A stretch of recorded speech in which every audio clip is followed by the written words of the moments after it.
Hey guys, paupenyu kamira ndikudzei kune dzimwe hama dzatisina ukama nadzo. Hey, kana uchida kuona kuti hama idzi hatina ukama nadzo, wigwa nedambudziko. Wigwa nedambudziko uone kuti hauvaoni, havabati paposition. Unotobatsirwa nemutorwa, guys. Mutorwa ndiye anotoya chikurescue. Hama dzako dzinote kana vari vaya vaimbokufonera every day. Ukawigwa nedambudziko, the moment you tell them in the family WhatsApp group kana kuti kusere kuti wedo ndawigwa nedambudziko ndidaiwo so. Hey guys, ndopaona true color yevanhu vari kuti hama dzako kuti hauna ukama navo. Vanokublutika mai mwana kana kutiza chako chakuti vasingabatiki panzvimbo. But chinoshamisa fani parofiti vazhinji vachonaka vanhu vaukatombobatsira paupenyu. Vanhu vaukatomomira navo paupenyu. Vanhu vaukatomboita zvakaoma ukange uinavo uchimira navo uchibatsira uchita sei. But when it's your turn unonyatsoona matrukala zavo.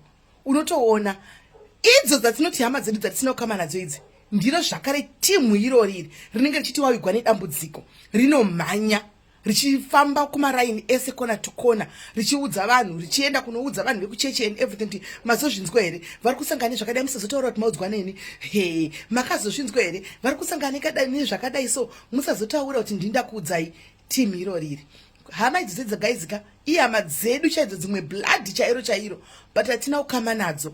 Mwana wamai vako chaanogona kuitira izvozvo handitiona. Munin'ina wamai vako chaanogona kutambira iyoyo. Sekuru vako handedzi amai vako chaanogona kutambira iyoyo. Baba munini vako munini baba vako anogona kutambira iyoyo. Idzi vanhu vatinoti hama idzi. Mwana wehanzvadzi, mwana wavatete, ihama dzatinoti hama idzi. But kana zvasvika panguva yekuti wawigwa nedambudziko zvinhu zvakaoma unoona uchidisappear. Vanhu vanokuda kana zvinhu zvakanaka. Vanhu vanokuda kana uchifamba.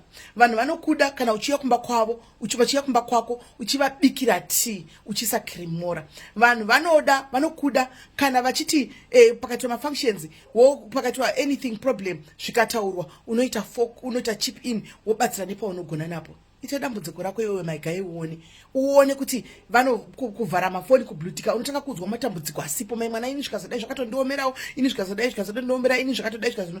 Saka tichine hama here paupenyu apa? Tichine hama here paupenyu kana kuti takutongoumba ukama pachezvedu kumastrangers uko? Guys, because ikoko ndokwatoone hama dzedu guys. Mumastrangers imomo mukandokwatakutoumbwa ukama. Idzi dzatinoti hama dzedu idzi. Guys, hatina ukama nadzo. Hatina ukama nadzo guys, hatina ukama nadzo zvokutodaro guys. Ichi chinodhiseva kuti ngokanda zvako pastatus guys.